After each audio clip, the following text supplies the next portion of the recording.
وہ شیخ محمد پرلے درجے کا، وہ 50 مرتبہ مجھ سے بھاگ چکا ہے، سمجھے، ٹائی لگاتا ہے، عالم کچھ بھی نہیں ہے، عربی سے بالکل نا واقف ہے، پڑھا ہی نہیں ہے اس نے کچھ۔ تو خیر، اب ہم 3-4 شیخ الحدیث جا رہے ہیں۔ میں مولانا عبدالرشید صاحب اشرف المدارس کی شیخ الحدیث، مولانا اسحاق صاحب جو مسلم شریف پڑھاتے ہیں، مولانا عبدالہادی صاحب جو مناظر اسلام ہیں، اور کچھ ساتھی ہمارے، ہم چلے گئے وہاں۔ شیخ محمد ہے اس وقت، وہ بھی اسی فرقے کا ہے، سمجھے۔ ہماری ناک کٹ گئی کہ ہم مدرسوں میں تو پڑھتے ہیں لیکن اس طرف توجہ نہیں دیتے۔ پچھلے سال بنوری ٹاؤن کے مفتی عبدالباقی جو بنوری ٹاؤن کے فاضل ہے، دارالافتاء کی کورس بھی کر چکے ہیں، پتہ نہیں کیا کیا بلا ہے، اس کی شیخ محمد سے گفتگو ہو گئی تو شیخ محمد نے بالکل اس کو لاجواب کر دیا۔ اس کی وجہ سے ہمارے 20 لوگ اس کو چھوڑ کر کے حدیث کو مرتد بن گئے۔ جب مولوی کمزور ہوتا ہے تو کہتے ہیں یہ ہے آپ کے مفتی صاحب کا حال، سمجھے۔ اس لیے ہم تو سبق میں متوجہ ہوتے نہیں ہیں، تو اس لیے اس کی بنیاد آدمی ایسے میدان پہ نہ اترے، جائے تو پھر یہ کہ ہو کر کے کچھ جائے۔ حضرت کا جو مدرسہ ہے مولانا ظفر علی خان دامت برکاتہم اللہ علیہ کا، اس مدرسے کے قریب ایک کوٹھی ہے، اور یہاں کے جو لوگ ہیں بہت اچھے لوگ ہیں، مسلمان ہیں، سنی ہیں، اہل سنت ہیں۔ ان کے کسی لڑکے کا یہ ہے کہ اس کی منگنی ہوگی پرویزی کسی لڑکی کے ساتھ، یہی شیخ محمد کے لوگوں کے ساتھ، اور جب منگنی ہو گئی تو اب نکاح کا وقت آ گیا، تو انہوں نے کہا کہ نکاح ہم نہیں دیں گے۔ پرویزیوں نے کہا یا ہمارے ساتھ بحث کرو، مباحثہ کرو، ہم اپنا مولوی لاتے ہیں، تم اپنے مولوی لاؤ۔ اگر پرویزی ہمارا جیت گیا تو لڑکے کو پرویزی اہل قرآن ہونا پڑے گا، منکر حدیث ہونا پڑے گا، تو پھر لڑکی دے دیں گے۔ اور اگر یہ ہے کہ تمہارا مولوی جیت گیا، مسلمان جیت گیا، پرویزی تو ہے مرتد بے ایمان، تو اس لیے کہہ رہا ہوں میں، اگر تمہارا مسلمان سنی جیت گیا تو پھر یہ ہے کہ لڑکی والے ہم لوگ بھی ہے کہ ہم بھی مسلمان ہو جائیں گے، یہ کریں گے۔ چنانچہ ہمارے بھائی مولانا عبدالرشید صاحب شیخ الحدیث اشرف المدارس کے، حضرت نے مجھے بتایا کہ بھائی اس قسم کا مسئلہ ہے اور اس میں آپ نے آنا ہے۔ اب ہم 3-4 شیخ الحدیث جا رہے ہیں۔ میں مولانا عبدالرشید صاحب اشرف المدارس کی شیخ الحدیث، مولانا اسحاق صاحب جو مسلم شریف پڑھاتے ہیں، مولانا عبدالہادی صاحب جو مناظر اسلام ہیں، اور کچھ ساتھی ہمارے، ہم چلے گئے وہاں۔ گفتگو طے یہ ہو گئی کہ مولانا گفتگو کریں گے عبدالرشید صاحب، اور جیسے ہم لوگ، وہ کہہ رہے تھے نہیں آپ گفتگو کریں گے، جیسے ہم لوگ وہاں پہنچے، انتظار میں انہوں نے چائے میں ہمیں پلائی، بٹھایا، انتظار میں ہے، دیکھا کہ 3-4 پروفیسر مرد آ گئے اور 2 عورتیں آ گئی، وہ بھی پروفیسر ہیں، عورتیں بھی پروفیسرانی کہیں گے، کیا کہیں گے، عورتیں بھی پروفیسر ہیں۔ وہ عورتیں اتنی تیز ہیں، اب انہوں نے کہا کہ بس شروع کرو۔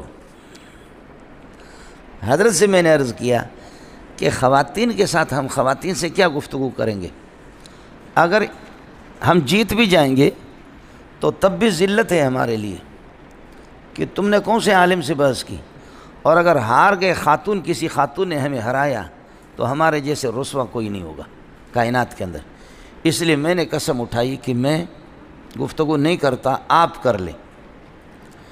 تو حضرت نے فرمایا کہ گفتگو کرتے ہیں تب بھی ذلیل ہے، اور نہیں کرتے ہیں، راہ فرار اختیار کرتے ہیں تو اور زیادہ ذلیل ہے کہ عورتوں سے ڈر گئے۔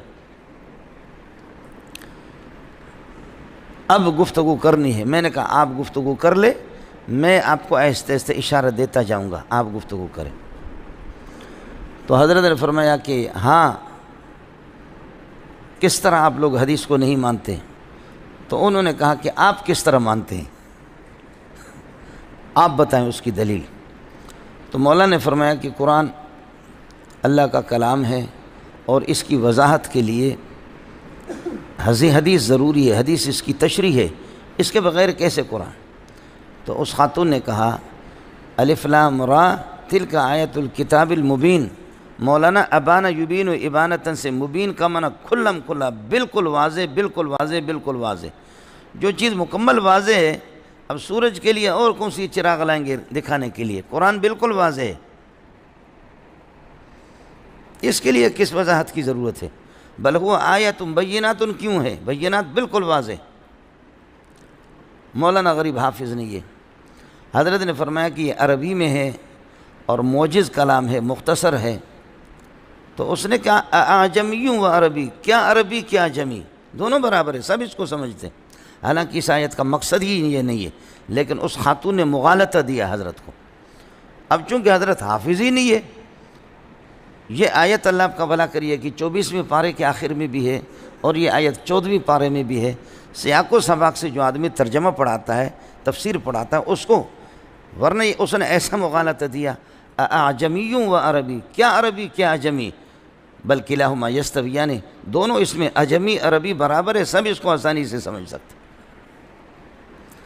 اب میں نے دیکھا کہ مولانا گھوم گیا، سمجھے؟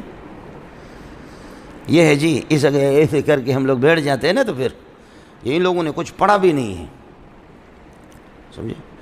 ان لوگوں نے یہ پڑھا ہوا بھی کچھ بھی نہیں ہوتا ہے، پروفیسر لوگ ہوتے ہیں، اس قسم کے لوگ ہوتے ہیں، سمجھے؟ بہت عجیب مسئلہ ہے۔ اس لیے گزارش ہے آپ حضرات سے۔ تو پھر میں درمیان میں کود پڑا، میں نے دیکھا کہ مولانا اب شہید ہو رہا ہے، سمجھے؟ مولانا کو پسینے پہ پسینہ آ رہا ہے، پسینے پہ پسینہ آ رہا ہے، پسینے پہ پسینہ، پسینے پہ پسینہ، مولانا اب شہید ہو گیا، سمجھ شریف میں کی۔ تو اس خاتون سے پھر میں نے آسان طریقے سے کہ عوام کو بھی بات سمجھ میں آ جائے، میں نے کہا کہ قرآن بالکل واضح ہے، لیکن میں ایسا نابینا ہوں کہ مجھے کچھ نظر نہیں آتا، آپ مجھے دکھائیں۔ آپ کا کہنا ہے کہ قرآن میں فجر کی رکعتیں آپ کے ہاں کتنی ہیں؟ انہوں نے کہا 2۔ میں نے کہا یہ قرآن میں کس جگہ پر ہے؟ ظہر کی کتنی رکعتیں؟ 4۔ میں نے کہا یہ قرآن میں کس جگہ پر؟ عصر کی کتنی رکعت؟ انہوں نے کہا 4۔ میں نے کہا یہ وہ آیت بتا دو عصر والی جس میں 4 رکعت، مغرب کی 3 رکعت، عشاء کی 4 رکعت۔ اس طرح 45 مسائل میں نے اس کو موٹے موٹے بتائے۔ میں نے کہا دیکھ قرآن میں بالکل واضح ہے اور ماشاءاللہ آپ اس کی وضاحت سے واقف ہیں، میں نابینا ہوں، مجھے نظر نہیں آ رہا، یہ مجھے دکھا دیں۔ اور آپ چاہیں تو سینکڑوں مسائل میں آپ کے سامنے ڈھیر بھی لگا دوں، سمجھے؟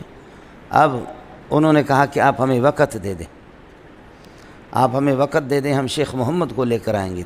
وہ شیخ محمد پرلے درجے کا، وہ 50 مرتبہ مجھ سے بھاگ چکا ہے، سمجھے؟ ٹائی لگاتا ہے، عالم معلم کچھ بھی نہیں ہے، عربی سے بالکل نا واقف ہے، پڑھا ہی نہیں ہے اس نے کچھ۔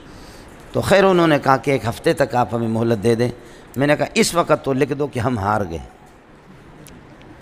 اس وقت لکھ دو کہ ہم لاجواب ہو گئے، یہ ہم لکھ دو۔ پھر 1 ہفتے کے بعد جیسے شیخ محمد آئے گا تو ہم بھی آئیں گے، سمجھے؟ تو مجھے پتا تھا کہ شیخ محمد نہیں آئے گا، وہ 50 مرتبہ پہلے بھاگ چکا ہے، تو اس وجہ سے اللہ آپ کا بھلا کرے۔ وہ 1 ہفتے تک وہ آئے بھی نہیں، بڑا رابطہ انہوں نے کیا، نہیں آئے۔ تو آپ کو مزے کی بات بتاؤں، وہ لڑکی والے جو پرویزی تھے انہوں نے لعنتیں بھیجی محمد کو، شیخ محمد کو، اور وہ سارے کے سارے مسلمان ہو گئے، سمجھے؟ میں ان کے اعتراضات تو بعد میں آپ سے عرض کروں گا۔ یہ فتنہ انکار حدیث، اس کی ابتدا کب سے ہوئی؟ اس کی ابتدا خوارج سے ہوئی۔